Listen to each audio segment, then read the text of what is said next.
We live in a fantasy world now. Reality has been destroyed. This is the time that we really need to pay attention. The probabilities are overwhelmingly on gold's side. That is the best environment to see gold increase its value. Welcome to Palisade's Gold Radio. I'm your host, Tom Modrovics. Joining me today is Martin Armstrong from Armstrong Economics. Martin, thanks for joining me today. How are you? Oh, pretty good. Hanging in here, trying at least. Well, Martin, that kind of brings up, exactly what I wanted to start today's conversation around is this idea of how crazy, how much news, how back and forth everything seems to be right now. How do you try to keep up with everything that is happening at the moment? Do you have more of the perspective that this isn't necessarily busier than other periods of time in history, and you just stay focused on the things that you think are most important at this time? Now, because we have offices around the world, I mean, I get, it's important to talk to people everywhere because I would say the consensus is that people are just fed up with their governments. The reasons may change, from one country to another. But it just simply boils down to that. I mean, you even see, for example, in Germany, 2 years ago, they were calling, the AfD, a bunch of Nazis, and now they're number one party. It's things are shifting. Mm-hmm. And they're shifting against governments really globally. Because they just don't edit, I guess, or instead of reforming, they're like digging their heels in.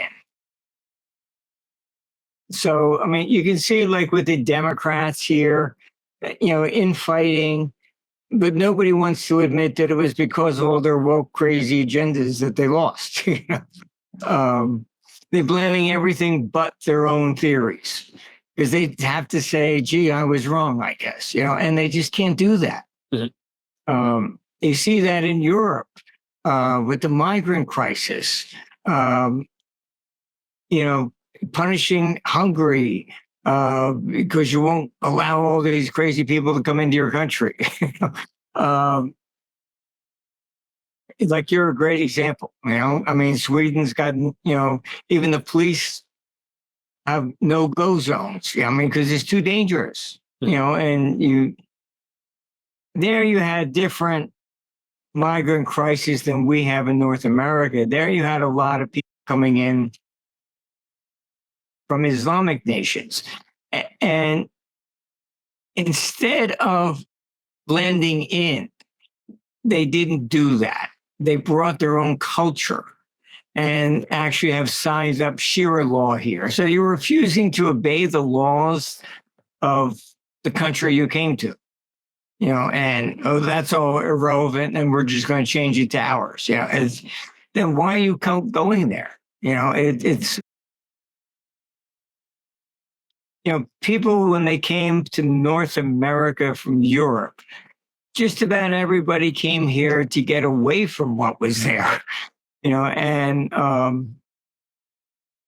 that's why the United States was so isolationist for World War I, World War II. Mm-hmm. I saw a documentary of FDR, and he was giving a speech in Boston. He wanted to send troops over to, for World War II, and they kept saying no, and he couldn't get a declaration of war until Pearl Harbor. But, the Irish were saying, you expect us to go over there and defend Britain after what they did to Ireland? So, it's just interesting to see things developing around the world.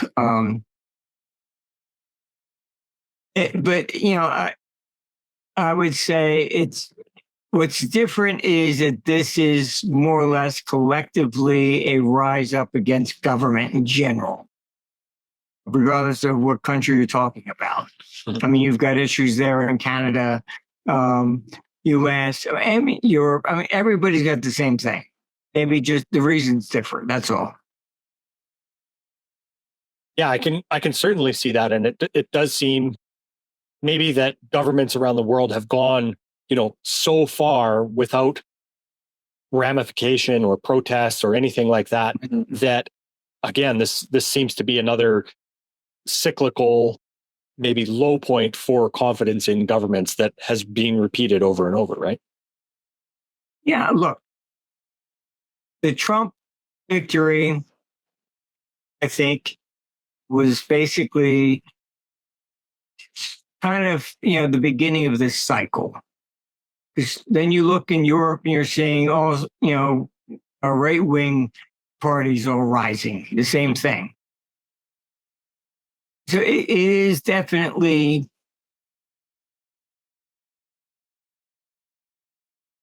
it's more or less a rising up of the governments, mainly because of all the progressive ideas and this sort of thing. In Netherlands, they're trying to, unless you're a member of their established press, you're not even allowed to come into courts or anything else anymore. But they're trying to shut down all free speech. That was Vance's speech there at the Munich conference. Mm-hmm. But it's very true. They're shutting down free speech just about everywhere. I saw that years ago. Back in 85, when we were opening up an office in Geneva. And I knew there was anti-Americanism, so I thought, okay, fine. I went to lunch with the heads of one of the top 3 banks, and I had a bunch of, names like European advisors. I thought we'd pick a European name. And he said to me, he says, name one European analyst. And I was embarrassed because I couldn't at this time. And I'm thinking, oh, shit, what am I, an arrogant American or something? And he laughed and he says, there are none. Yeah. He says, you don't know why everybody, uses you. And I said, no. And he says, because you don't care if the dollar is going up or down. It's just a trade. Yeah. Whereas in Europe, he explained to me, after World War II, all the politicians used the currency to, verify that they did a good job. Deutschmark's up against the dollar by 20%. That proves they did a good job. So consequently, you had the same sort of lack of free speech. Mm-hmm. No analyst could dare come out and say the Deutschmark would go down by 20%. That became a political statement over there. No bank would allow them to say that. So, I saw this anti-free speech thing, but it was mainly in finance back in the 80s. But it has now spread to just about everything. Mm-hmm. And, it's a serious problem globally. Absolutely. And I appreciate your time coming on this show to try to help our listeners remain objective as we can, because I've said it hundreds of times on this show. We don't want to be religious about whatever asset class it is. Ideally, we want to be objective and non-emotional about what it is, analyze it properly, and be able to react accordingly based on that information. But Martin, as we think about, let's say, that lens of objectivity, really trying to evaluate things for what they are, do you see the market's reactions right now as a response to the tariffs as being misguided panic right now over a fairly dramatic yet seemingly normal correction? Yeah, look, our computer forecast that we were going to have, a correction, and we even gave the date the computer came up was April 7th. Mm-hmm. And we did that like 2 months in advance, right? Before any nonsense of tariffs or whatever. Mm-hmm. what I've seen here is the press has attempted, I think, a coup against Trump, blasting these things. And why I say that, I mean, even Bloomberg came out. Bloomberg has just become like CNN and MSNBC. It's worthless anymore. Mm-hmm. They came out, oh, the Nasdaq's now in a bear market and the S&P is soon to follow. It didn't, from a technical analyst perspective, it didn't even take out the uptrend line. I mean, talk about emotional. What are they doing? Mm-hmm. Making a statement like that, Bloomberg News. I mean, this is political. This is not objective technical analysis. Come on.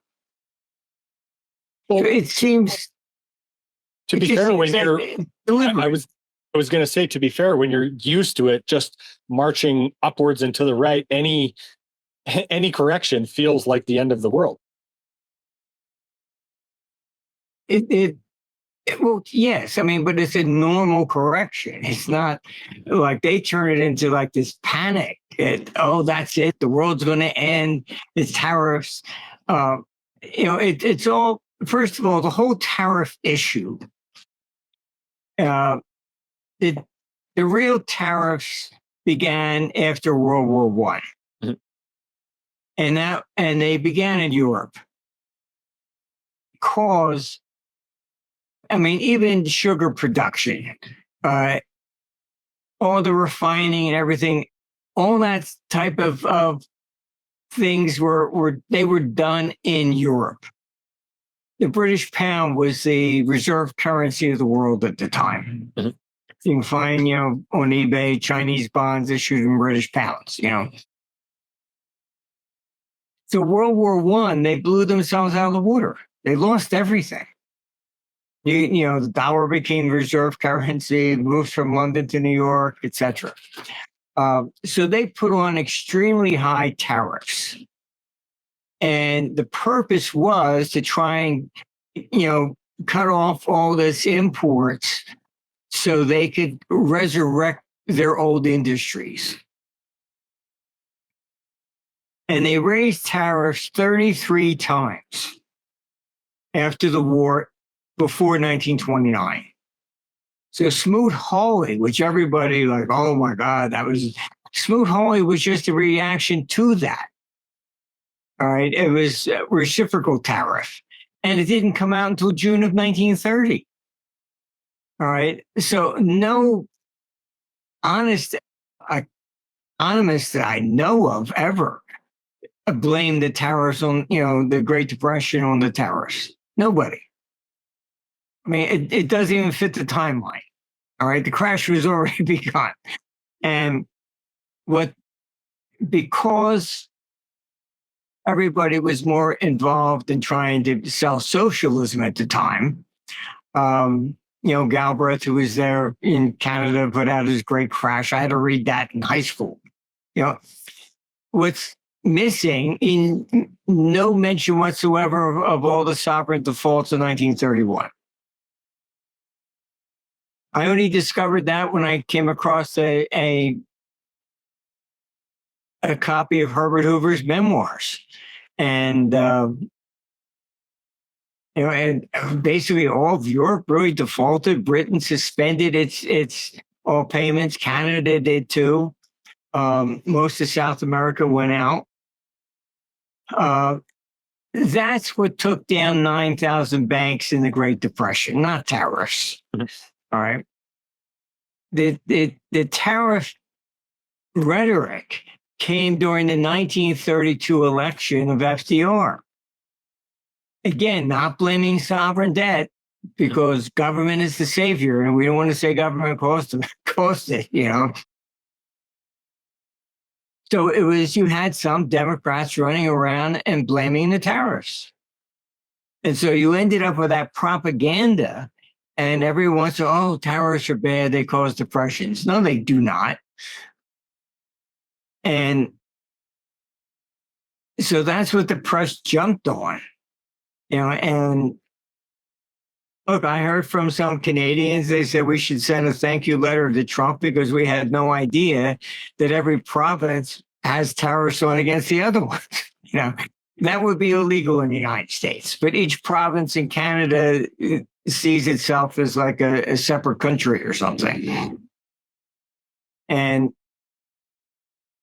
I mean, so a lot of people didn't realize what was really going on with all the tariffs and how complicated it gets. But then you have also things that are not tariffs, but regulations. Mm-hmm. Europe was contemplating, they outlawed nitrogen, fertilizer. So, okay, fine. We'll ban all agricultural products coming into Europe that are grown with nitrogen, which we are outlawing here. So it's not a tariff; it's just an absolute brick wall. So I mean, all these things are complex, but I think what politicians do not know, they don't even understand their own statistics. It's I published on the blog today in detail. We call the current account the trade account, and that's what all these people look at. But as I wrote in the article, if China bought 100% of all the U.S. debt and the $1 trillion in interest payments, it would all go through the current account to China. So it would look like we have a $1 trillion trade deficit. It's got nothing to do with trade. What's in the current account? Yes, there are trades in goods and services, but there's also interest and dividends. So it's just tracking money leaving back and forth. Nobody's at the docks counting the number of Toyotas coming in or BMWs or something like that. And the press has, I think, contributed to this by misrepresenting the current account as the trade deficit. And if you really sort through it, you find out that the more people from overseas invest in the United States and the interest goes out, the trade deficit, as they say it, expands. It's got nothing to do with trade. So, it's complicated. But the press, I don't know. They totally irresponsible anymore. When I saw what Bloomberg did, it was just ridiculous. I mean, it was, come on. This is definitely now propaganda. To say, the Nasdaq's in a bear market and the S&P will soon happen. I mean, what? You take people and you scare the hell out of them. Marty, do you not think that extends to Trump's rhetoric around China? He says that the U.S. has been getting a bad deal from China and the trade deficit with China needs to be solved. Do you think that also extends to his rhetoric, or do you think that he doesn't actually understand that either? I don't think he understands it because I disagree with their formula of how they were figuring out retaliations and things of this nature. And look, I've said, a number of times, because we have offices in, everywhere from the Middle East, Europe, we even have an office in China. And I can tell you that if you take, for every $4 that is spent by a consumer in the world, mm-hmm. All right, one of those are from Americans. We have the largest consumer-based economy in the world. China is number 2. Most people don't realize this. China has looked at the economic system of Europe versus the United States. Europe is basically as close to communism as you can get. They keep their taxes very high, regulations very high. And the more socialistic you get, the lower the standard of living for everybody becomes. And if you look at Canada is still better than Europe. Europe, out of every $10 a consumer in the world spends, only $1.20 comes from Europe. It's China has looked at the economic models, and they are building a domestic consumer-based economy. And I don't think Trump understands the numbers. It seems as though most of these people in Washington do not, or most politicians in general. I personally think that these statistics should be revised. If you want a trade number, then make it only trade and services, period.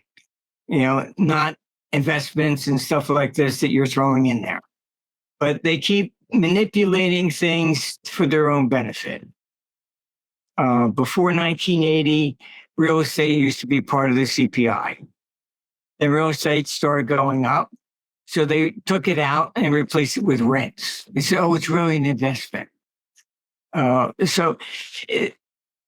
revised the CPI over 40 times. I mean, this is just, they keep playing with these statistics all the time to benefit themselves. So they can say, oh, see, we're still doing a good job or whatever. It's just crazy. Well, and that number of CPI also is the basis for Social Security payments and stuff like that as well, right? Right. So that lessens their, I guess, obligation to have to pay out. Yes, it was Jimmy Carter back in the 70s who came up with this idea that it was time consuming for every agency to have to come back and give a budget for every year. So he made it so that it was automatically increased, and he indexed it to the CPI. So going into 1980, you had the CPI hitting like 17, 20%. So these agencies were getting, manna from heaven. It's not that they needed the money, they just got it. Automatic. So then that's why they started revising the CPI so much. Oh, we have to do this because it's not just Social Security, but all the agencies are indexed to it too. So manipulating the CPI definitely reduces government spending. Martin, do you see most countries around the world as reacting to the tariffs that have been imposed and seeing this more as a negotiation and a large negotiation impulse that brings the countries to the table to renegotiate this trade agreement? Yes. Look,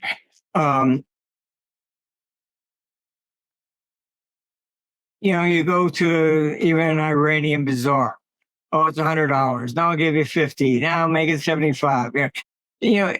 Negotiation like that in Western culture is normal. Mm-hmm. Okay. And that's, I think, what Trump has done. A 10% tariff is a real economic tariff. Anything above that is to force some sort of negotiation. 20%, 30%, whatever. It's political. Come on. And, if you're going to retaliate and put on 22, what are you going to, you're just creating a trade war then. You have to be able to, negotiate. So a number of countries like, Israel said, all right, fine, we'll drop all our tariffs 0-0. A number of countries have started doing that. And people were shocked that Israel even had tariffs against the United States after the United States does everything for them. Where Trump is wrong is with China. You can't play the same game. With China, if you wanted to do something like that, you do it on a private phone call. You don't say publicly, announcing to the world. China then has to dig its heels in. You're slapping them in the face. If they lose face, then they lose maybe position in government. It's much different culture. I mean, when the Japanese stock market crashed, there were people jumping out of the windows and committing hara-kiri because they had to take responsibility. So, I mean, China, I think, basically will. It's a trade war, and I think Trump is wrong. And they banned rare earths. If they really want to give Trump a real run for his money, ban all medical. Right. We'll then see, I mean, people screaming over here. You just don't do that. And, so the same tactic that may work against Canada or Europe does not work against China. All right, it's just a different culture. Mm-hmm. They don't negotiate that way. And you have to understand that nuance, I'm sure. Yeah, I mean, even a cab in Tokyo, it would say 900 yen. All right, you give us a 1,000 yen note, keep the change. Oh, no. I hand you the 100 back. That's what you pay. No tipping. It's just different culture. Then you go to Hong Kong, it could be a $10 cab ride. You give me a $20 bill, just get out, the rest is mine. It's completely different. You have to understand these cultures where you go. But Marty, I feel like that relationship with China is also different, let's say, than the one with Canada. Granted, the U.S. gets a lot of raw products from Canada, but it seems to me that that China is a far more, in some ways, equal partner. Right? We get far more products from China. They're a far bigger economy. They have far more strength in the world. So you would think that relationship would be far more respected or reciprocal, treated differently than with a country that you have less trade, that doesn't necessarily have a position to negotiate from that is as strong as China's. Well, look, I think that the problem here is that Trump is acting based upon the theories we were taught in school back then. And, U.S. lost its manufacturing, blah, blah. Look, we have to understand something here. It's, look at New York City. New York City used to be the number one port in America. Unions get involved, taxes, regulations. What happened? They just left. All right. New York doesn't get anybody anymore because they abused it. So whenever, you see the same thing happening in right now, migration, they're calling it the migration from the blue states to the red. You look at California, instead of asking, why are the people leaving? Oh, let's punish them. This is the problem in governments in general. That's why I say there are no mirrors. Never look at themselves as a problem. We are always the enemy. China, look, I maybe subscribe more to David Ricardo, who was 19th century economist. He came up with his analysis. David was kind of like a trader, so he understood things realistically rather than an academic. All right. And he came up with a very important issue, and it's called comparative advantage, which nobody listens to. You could grow a head of lettuce in the Saudi Arabian desert. It's going to cost you a ton of money, water, all this stuff, right? So that head of lettuce may cost you $10. Why would you do that when you can buy it from somebody else for 50 cents? You know, that's what he was talking about. You focus on what you're good at. All right. And don't try and protect jobs that are overvalued. If that person, like the unions in New York, they destroyed the shipping business. If you want to make that kind of money, go get a job that pays it. Don't demand that you should be getting the same thing as a brain surgeon, and that's been the problem with unions. Very socialistic. Toyota had built a plant in the United States, and the productivity was actually higher than that in Japan. And they asked me to please go look at it because they thought something was wrong. I went there. They didn't know what I was there for. And they had all the books. And they thought I was going to be like a headhunter or something and chopping off heads or something. And I said, no, that's very nice. I'm not here for that. And I said, I wanted to go to the floor. And they're looking at me like, what? I want to go see the actual plant.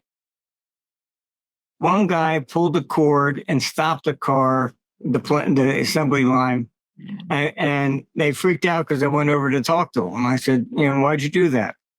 He said, see, that door's off about a quarter inch. I said, oh, okay. Then a whole bunch, they were really freaking out because a whole bunch of them started gathering around me and we were talking.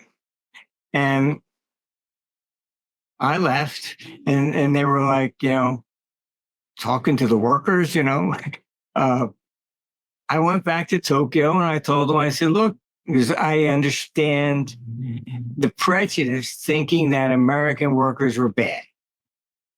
Okay. So I said, you did a brilliant job. You converted the American workers and productivity is higher than it is in Japan. What did they tell me? Most of them were there, former union guys from Detroit. Most of them never wanted to go back to a union again because it's a question of power. All right. In a union, your power is to shut down the plant and punish them like California punishing people leaving. Okay. In Japan, the worker there in a plant has a cord, pull it. If the quality is off, he still has that power to shut down the plant, but for a positive reason instead of negative. Mm-hmm. All right. And so I've been dealing with major corporations around the world for a long time. So I've seen it all. And it's a question of like I said, of power. And that's it. I mean, we've, a lot of the labor that left or the manufacturing that left, you take Detroit, hardly anybody's there anymore. Why? First you had federal tax, then you had a state income tax, then you had a city income tax. They taxed them the hell out and they left. All right. We had one conference in Philadelphia and they wanted income tax because we had a conference in Philadelphia. And it just got to be insane. So fine, paid your tax. And then I get threatening letters. You haven't filed your income tax. We're going to turn this over to lawyers. All right, back. I'll never be in Philadelphia again. Thank you very much. But I mean, it's absurd. The more these cities do that sort of thing, chase everybody out. I will never go back to Philadelphia again. Detroit, they chased everybody the hell out. So it's not fair to say that the Chinese, we lost our manufacturing. Usually the way they present this is greedy corporations. Oh, they're getting them for $5 instead of $10. Look, I reorganized many multinational companies. The ones that wanted to get into Europe from Japan, if they needed skilled labor, I was putting them in Britain. And that's how I got to know Margaret Thatcher. And I happen to have known her personal advisor, Sir Alan Walters, and she said, there's this rumor, this guy that's sending companies into Britain. He says, yeah, that's Marty. And so I met her. She said, why are you doing that? I said, because if I put them in Germany, the cost on top of what an employee gets is almost 40% more. I mean, I was called into a major telecom company in Germany. I was in London and they said, we need you here at the board meeting first thing in the morning. I said, what's up? Oh, you'll find one when you get here. I get there, the company had wanted to lay off 20% of its workforce. So what happened was government agreed first. They need government permission to do so. Then at the last minute, oh, that's not fair. You have to make an offer. I think it was 100,000 or 150,000. And you have to open it up to everybody to be fair, to voluntarily leave. Mm-hmm. What happened? All the people that knew they could get a job across the street took the 150 and ran. All right. And the ones that they wanted to get rid of is what they got stuck with. Mm-hmm. They couldn't get a job anywhere else. And I went to this board meeting. They appoint us advisors to the pension funds, and then they were all resigning. I said, what is this, a Harry Carey meeting or something? And it said, look, this company's going to go down. Mm-hmm. I can't be on the board because if my name is associated with it, I'll never get a job again. Mm-hmm. I mean, this is the stuff that I have seen. And when I told that story to one of the board members of the IMF, they said, we know, you're right. The same thing happened in Greece. Mm-hmm. I mean, you can't make it equality for all. We're not all equal. We have different talents, different worth ethics. I was very clear. Guy could get a job across the street. Thank you. I'll take the 150 grand. I'll go across the street. It's just common sense. That's human nature. That's incentives driving the actual behavior. Yeah. And so I've seen it all. And that's why I was putting the auto manufacturers in Britain. I was putting the airlines in Ireland because they didn't need the skilled labor so much. They just needed the best tax deal. So, I mean, this is what we did. I mean, multinationals come to us and we're restructuring them. Mm-hmm. Okay. Because they know we cover the whole world. Yeah. So, I mean, it's been a fascinating career from that perspective. Yes, I've gotten to see, everything from Sunday to Sunday, Marty, I want to go back to this idea about what maybe the tension actually is between the U.S. and China right now. Do you think it's about something other than the tariffs? Yes. There used to be this one China policy. And, okay, we technically agree Taiwan is part of China. That was fine. Okay, they didn't need to go in and take Taiwan then. It's more of this losing face issue, right? Then the Biden administration, because it was infested with neocons, Blinken and Garland and Victoria Nuland, sent Pelosi on a plane to Taiwan. Oh, you should be independent. We're behind you. The same shit that they pulled in Ukraine. All right. So all of a sudden, what happens? Now you've made it where China has to go in. All right. So you created that tension which didn't need to be resurrected. And I had a meeting with some senior people in Congress, and I was told, this is maybe about a year ago, that, oh, we're going to be at war with China, not with Russia. This is what the military was telling them. I said, telling you, you better turn around and pay attention to Russia because that's where the action is.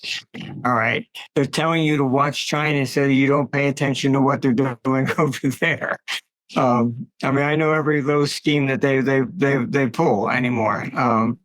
Oh, look at the bird while they're picking your pocket. So I think that unfortunately, Trump is of that older age where we were all taught tariffs were bad and losing manufacturer. I think he's just wrong on that. Mm-hmm. I agree with the negotiations on tariffs with everybody else, where it has not been fair. I mean, you take France, and sparkling wine for over 100 years was always called champagne. All of a sudden, nobody can call it champagne unless it comes from France. Yeah, it's just nonsense. I mean, you can look, there were champagne labels in the 1860s. It was like French migrants came here and were growing the same thing. And Quebec as well as California. So, I mean, you get into these things of posturing a lot. France is very, very socialistic. So they've had huge tariffs on different things, and it has not benefited their economies. I said, all right, fine. $1 out of $4 is spent by an American consumer. Only $1.20 out of Europeans, and European has 450 million compared to 330. I mean, what's that show you? That their socialistic agenda is reducing the living standards for everybody. It's not benefiting. Martin, I wanted to ask you about what's happening with the bond market as well. Like, again, going back to this idea of what's happening between China and the U.S., it was kind of pointed at, and I don't. Maybe you can tell me if it can be corroborated or not. If China was the one selling treasuries, which made yield spike, or if this information only comes out, weeks after the fact, and we can't actually figure out at this time who is selling treasuries or what is happening. Well, Japan has sold. They even sold 50-some billion of euro debt. Not because of trade so much, other than the fact that Japan is in financial trouble and they need to bring some money home. China, yes, but China started dumping treasuries before the tariffs, and as I explained, that when you buy the treasury, it goes into the capital account, but the interest goes through the current account, which makes it look like the trade deficit goes up. Right. So selling the treasury, all right, actually then reduces the trade deficit because the interest is not going to go out. So it gets complicated, but you have to understand these two accounts and how the government counting system works. So, Bloomberg, the bond market's terrible. It's there isn't deflate the quality. Because first of all, they were scaring the hell out of everybody with this tariffs nonsense. Okay. But the market bounced. Right. So there wasn't deflate the quality domestically. All right. You get that in a panic, yes. But the bond market continued to go down. Why? Because others are selling it because of the trade deficit. So you have to understand the international and unfortunately how these statistics really screw up a lot of people. But like I said, you can look on my site. I went through it. This is what's included in the current account. I just posted it. Once you understand this, then I think you can make a better decision understanding how markets are actually responding. It would be nice if we changed the statistics and just made it just trading services by itself. Martin, I saw another story last week, and again, you can kind of tell me if this is more bluster or there's something more to it, about Trump asking Congress if he can fire Jerome Powell. So, looking ahead to the next year here, is that something that he has his eye on because they don't get along and Powell maybe doesn't want to go along with what Trump wants? And do you think that the Fed is going to have a recession here to be reacting to? We're in a recession, yes.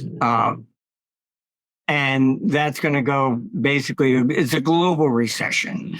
It will probably be more of a depression in Europe, but it's not going to bottom until about 2028. But again, Trump,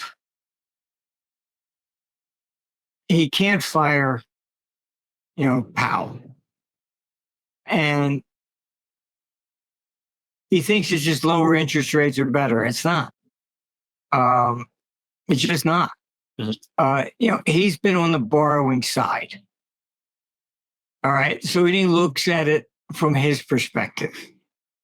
But lower interest rates have shown that it lowers economic activity. Why? What were we told? Oh, have a savings account, save for your retirement, blah, blah, blah. Okay. And all right, people did that. We lower interest rates and you lose money. So lower interest rates may make it better for a borrower, but it reduces people's incentive to lend money to begin with. This is what I warned Europe, and they went to negative rates in 2014.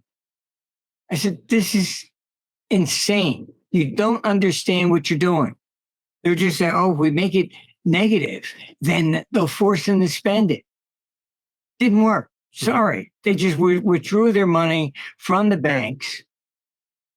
One of the number one products was selling, people were buying were safes.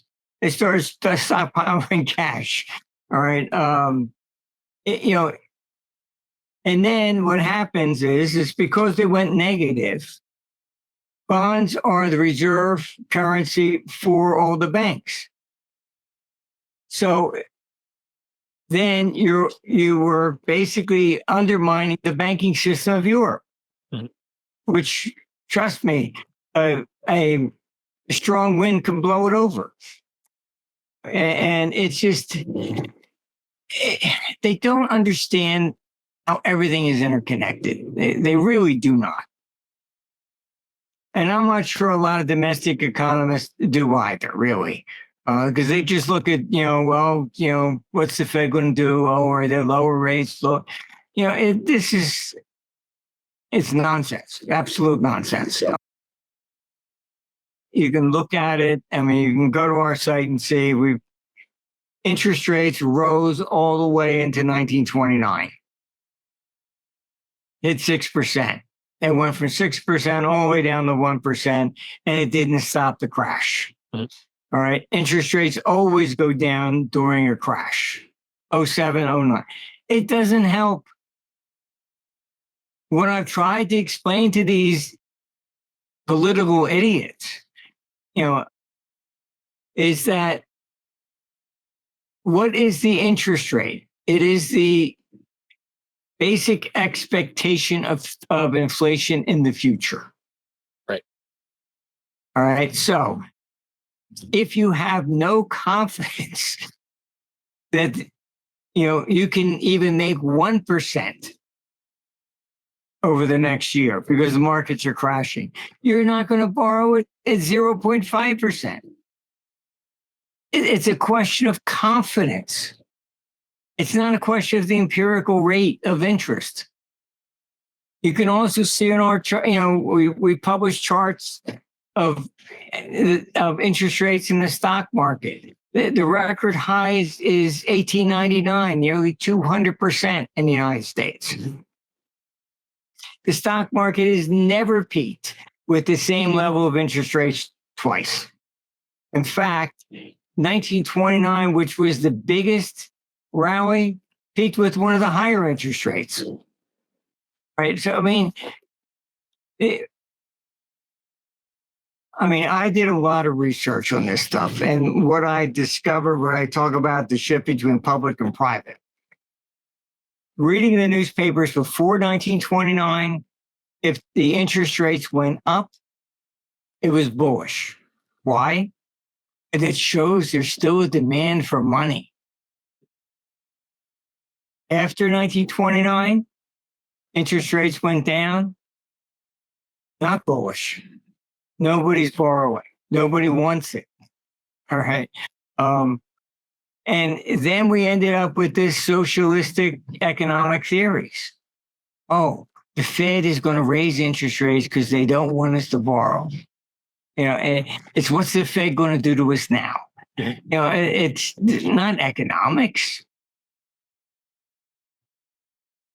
That's part of the problem. And Trump is, I think, misguided from all the nonsense that we were taught in school back then. Mm-hmm. And so that's why he was pulling this nonsense about Powell.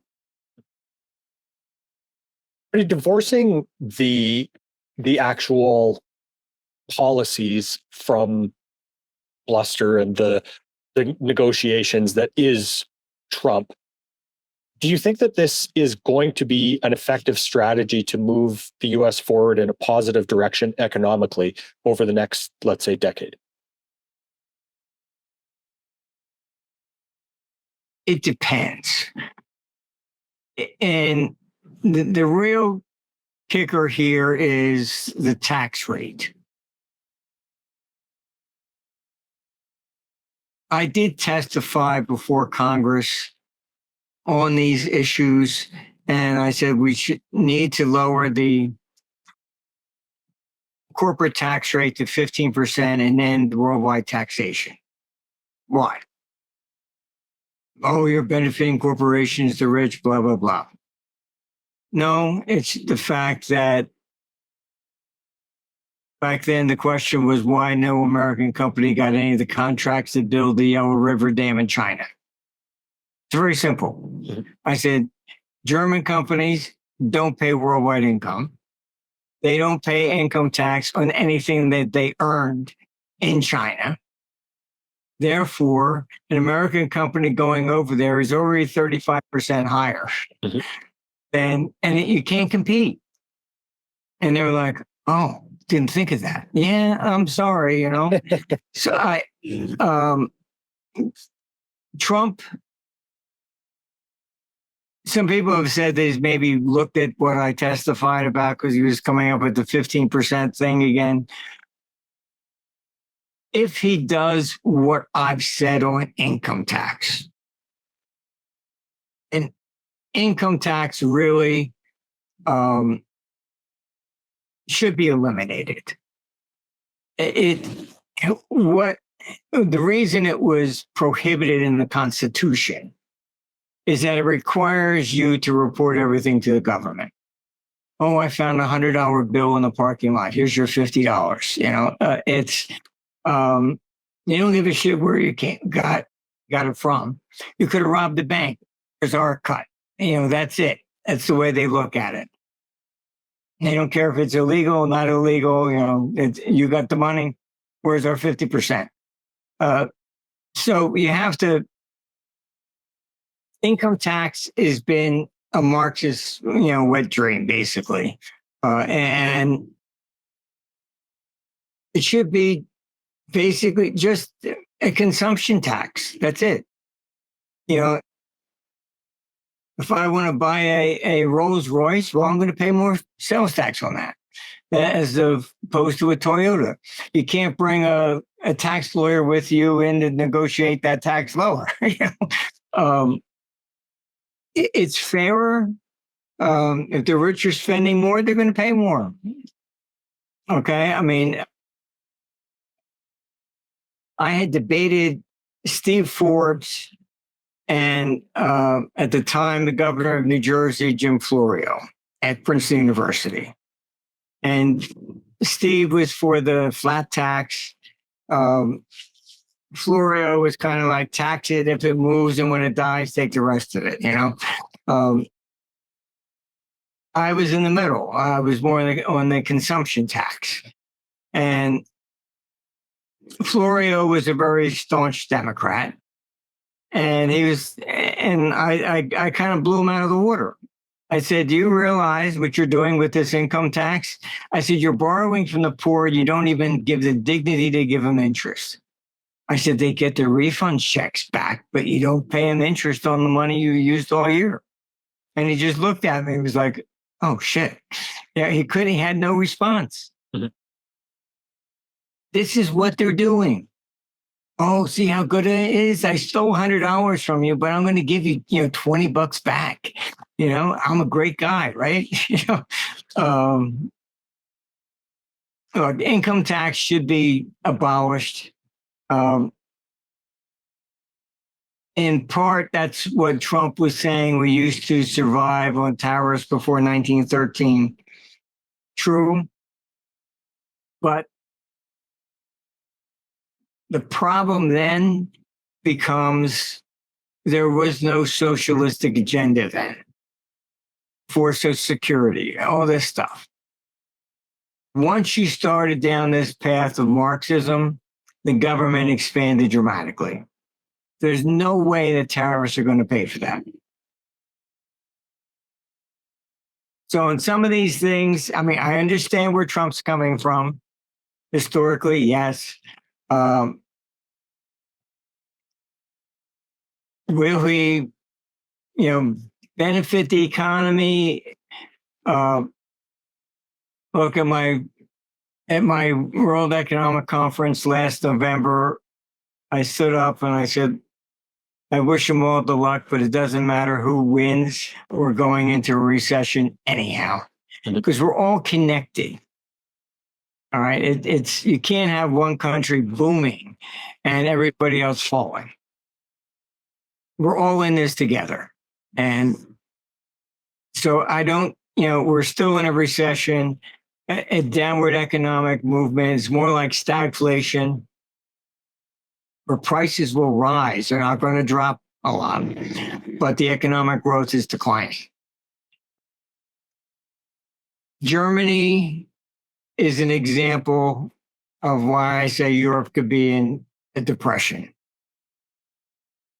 Europe went crazy. First, you had the COVID lockdowns.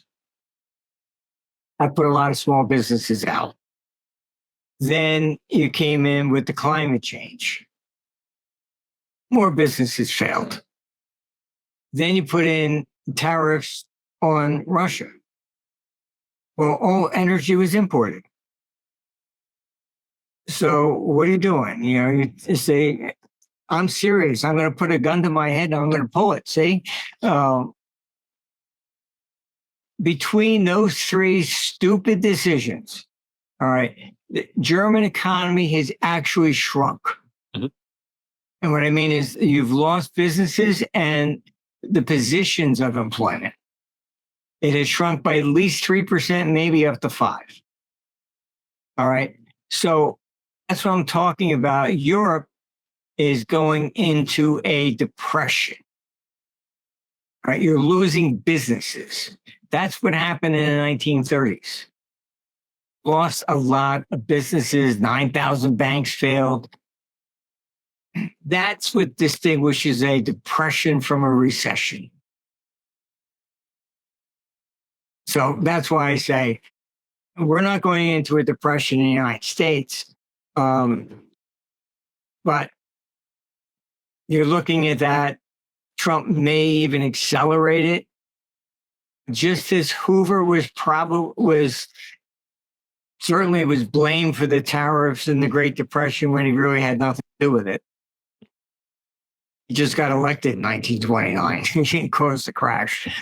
But they started naming things, Hoovervilles and stuff like that. Trump will probably be blamed for tariffs because that's the way the propaganda goes. So the economic decline, we'll see all the press, the fake press. Even Bloomberg now. It's no longer a financial press. You're basically selling just propaganda. And I think, my opinion, this has been an attempted media coup to try and, discredit Trump, make everybody think they're going to lose everything. And you better, you better switch from Republican and become a Democrat or something. But that's what we're facing. Really, I think the media is going to keep beating the drums for war and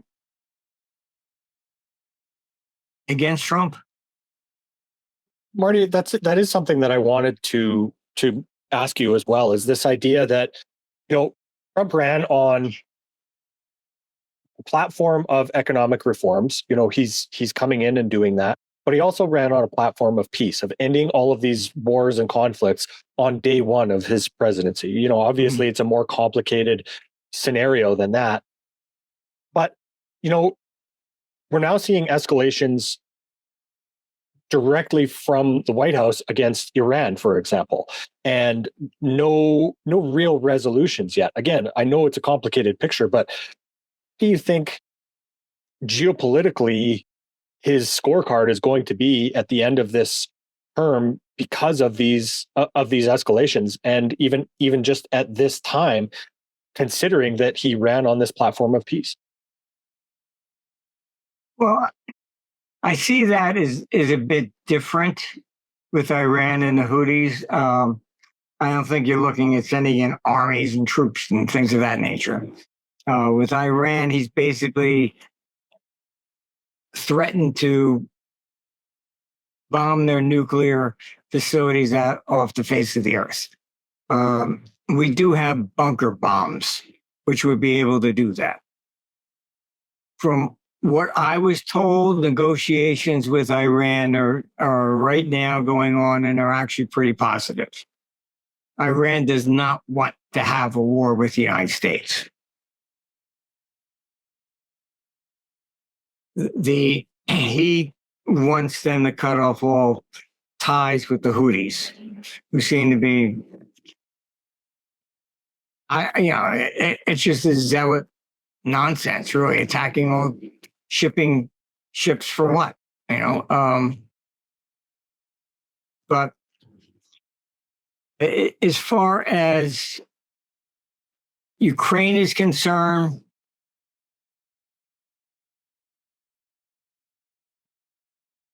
in all honesty, and being objective, if I was Putin, I would maybe not want peace. Why? I would be very cautious about it. because he entered a peace agreement with Ukraine. That was the Minsk agreement. And with Spain and Britain overseeing it. Then the press, when Kiev was still attacking the Donbass, declared them terrorists because they wanted to separate. Then, Putin went across the border to defend the Russians that were there. And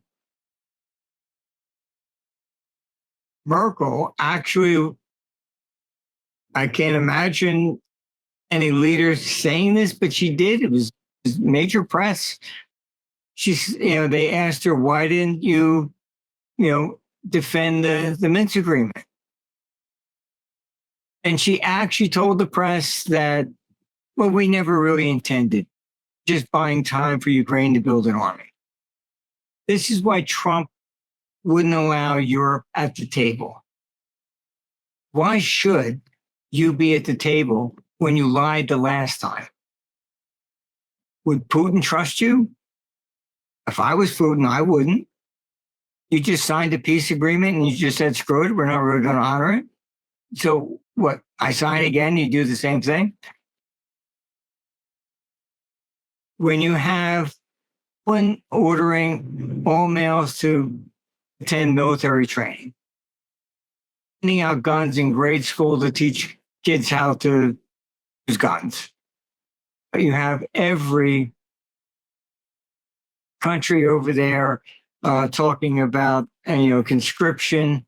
One of my clients attended the peace conference in Vienna last week, called me and said, you're not going to believe it. This is the annual peace conference and everybody's just talking about war. Conscripting everybody, we got to prepare. So they want war. If I'm on Putin's side, he's got to know what I know. I'm sure he knows what took place at that conference. Okay, we're not talking about secret information here. Would I sign a peace agreement allowing allowing Europe to continue with this flurry to build up an army, which is what they're doing? I wouldn't. Why would I sign? It's a little bit more complicated, but I think that Trump is trying, but I don't think he anticipated that Europe just wants war. And the neocons that I knew here in the States, look, they did everything they could to stop him from winning the election. You had even Dick Cheney, endorsing Camilla. They tried to assassinate him. And now they're all in Paris and London. All the European leaders are, just look at them. Every one of them is preaching war. The former PM of Estonia has come out and she actually said, oh, Russia's too big and needs to be broken up. What if Putin said that about the United States or Canada or Europe? They would be freaking out, wouldn't they? Mm-hmm. Yet it's okay for us to say that about Russia. I can tell you that that's where China comes in. And they now know this is a war of NATO against Russia, not Ukraine. Mm-hmm. And China has already come out and hinted, if this is going to be the outcome, they will be there with China. Russia. With Russia. And they would have to be, because these neocons are imperialistic. I have very good high-level sources. The French think that if they can take down Russia, that Russia it's the richest country in the world, has 75,000 trillion in natural resources. And then therefore, Europe will have twice the size of the U.S. national debt. And we will rise again from the ashes and be like the Roman Empire again. I mean, look, I know people that are very close to him. Everybody says that, Macron has a Napoleonic complex. And I think he does. Mm-hmm. It's so World War III is probably very likely. The only question is, when does it start? I think Europe is going to start prodding, the bear, maybe even as early as mid-May. So I don't see this as a question as Trump versus policies. No.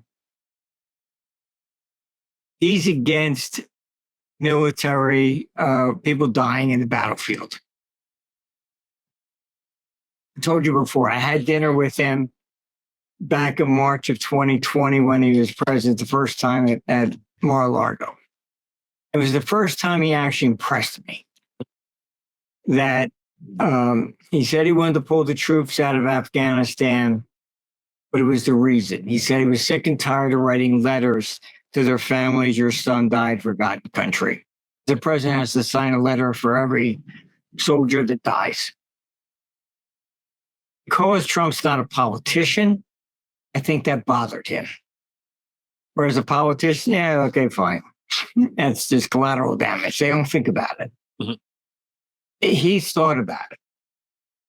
And I did speak with RFK. But I argued that he should join with Trump. Why? He was also against war. He also knew the CIA took out his family. He even asked me in a conversation, how would you end the Ukrainian war? So I know where they stand. Europe is exactly opposite. They have a debt crisis because it was never formed correctly. And again, rather than admit a mistake and reform, they escalated up to the next level. And that's what they're going to do. They need war. Otherwise, the EU is going to fragment and fall apart. Just look at what they did to Hungary. To get everybody into the EU, we're all going to pay the same interest rate. That was a lie, not going to happen. Then you don't have to worry about authoritarianism because it will be 100% consensus for any. Then what happens? Okay. Hungary doesn't want to give money to Ukraine and voted against that, and the migrants. So what do? They change the rules. Mm-hmm. Okay, consensus is no longer required. Majority. I mean, this is government. Look, you can read Plato. There was a debate between Socrates and Thrasymachus. Thrasymachus was correct. He said justice is the same regardless of what form of government. It's always the self-interest of those in power. Nothing's changed in 2,500 years. Mm-hmm. Marty, do you think that this is more so the reason for gold going up right now and having the strength that it has had, rather than, all of these other ancillary reasons that are being pointed to? Is this undertone of World War III the bigger reason behind it? Oh, yeah, absolutely. Once Europe goes into war, look, Ukraine has suspended interest payments on all its debt. Then you put in these sanctions against Russia, removing them from the SWIFT. Then you have Blinken, who was the neocon of the Biden administration, actually threatened China if you help Russia, we'll do this to you. Really? That created BRICS. And, it's got nothing to do, ours fiat. Every currency's fiat. I mean, let's get real here. And I talk to central banks. They're not buying gold because they think it's going to go up. They're not an investor. All right. It's neutral. All right. Europe defaults. So what? I don't have any more of their debt. China dumped $50-some billion of European debt. Why? For this reason. All right. They go to war. It's worthless. Not going to pay. All right. So gold always goes up with geopolitical issues. Even 1980 went from 100 to 400, 76 to 79. It went from 400 to 875 the last 6 weeks. Why? That's when Russia invaded Afghanistan. All right. It's always geopolitical. It's not inflation.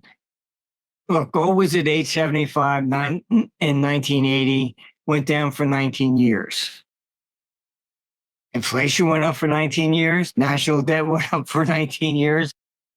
If it were to keep pace with that, okay, it should be $35,000 an ounce. In comparison, where the debt was $1 trillion in 1980, it's now what, 35? There, yeah. So, I mean, look, it's geopolitical. And that's what you have to understand. The more they beat these war drums, it's going to go up.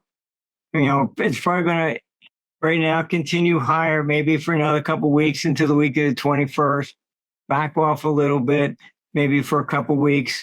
And then we got to see, with the war drums beating from May on, it's going to take off again. Well, it certainly makes sense that people are going to this safety of gold in this time of escalating conflicts, no matter if they are, let's say, headline news or not. And I think that is something that we do need to keep in mind at this time. Yeah, look, it's neutral. It's not betting on who's going to win the war. That's basically what it comes down to. All right. The problem for some of the precious metals is basically where you are. Like silver is subject to a 20% VAT tax in Europe. We have 41 states in the U.S. don't tax gold on a sales tax. Other states do. So it depends where you're at, where you buy, etc. And some states have no sales tax at all, like Alaska, but then cities do. So what city are you in? So I mean, you just have to pay a little bit of attention to where you're buying and where it's at. Excellent, Martin. Well, I really appreciate you walking us through all of these in-depth situations right now from your perspective. Again, I really appreciate the perspective that you bring to this because of that worldwide knowledge that you have. Of course, your website and everything that we discussed today, that article, that's all available at armstrongeconomics.com. Of course, on Twitter at Strong Economics. Martin, thank you so much for your time today. Always appreciate it. Well, thank you. Take care of yourself up there. You're living in interesting times in Alberta. Absolutely. Hopefully the next time we talk, we have something positive to talk about. Okay. Take care. Thank you. This podcast is for general informational purposes only. Nothing on this podcast should be taken as investment advice. Guests on this show are not compensated for their appearance. Listeners are urged to educate themselves and make their own decisions. Do not base any investment decisions on the information contained. To view our full disclaimer, please visit our website.